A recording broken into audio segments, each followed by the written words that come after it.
আমাদের দীর্ঘদিনের লড়াই আজ সার্থক হলো। কলকাতা হাইকোর্টের মাননীয় বিচারপতি রায়দান করলেন ১০০ দিনের কাজ ফের চালু করতে হবে বাংলার গরিব মানুষের ন্যায্য প্রাপ্য আদায়ের জন্য। আমাদের জননেত্রী মমতা বন্দ্যোপাধ্যায় এবং সর্বভারতীয় সাধারণ সম্পাদক অভিষেক বন্দ্যোপাধ্যায় দিনের পর দিন লড়াই করে গেছেন দিল্লির রাজপথ থেকে কলকাতার বুকে। একের পর এক আন্দোলন করেছেন তারা।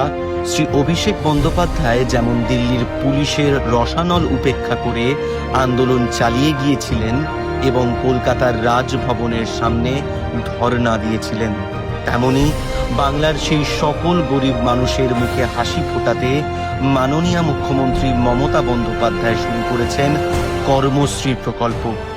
আজকের মাননীয় হাইকোর্টের রায়দান প্রমাণ করেছে আমাদের লড়াই ও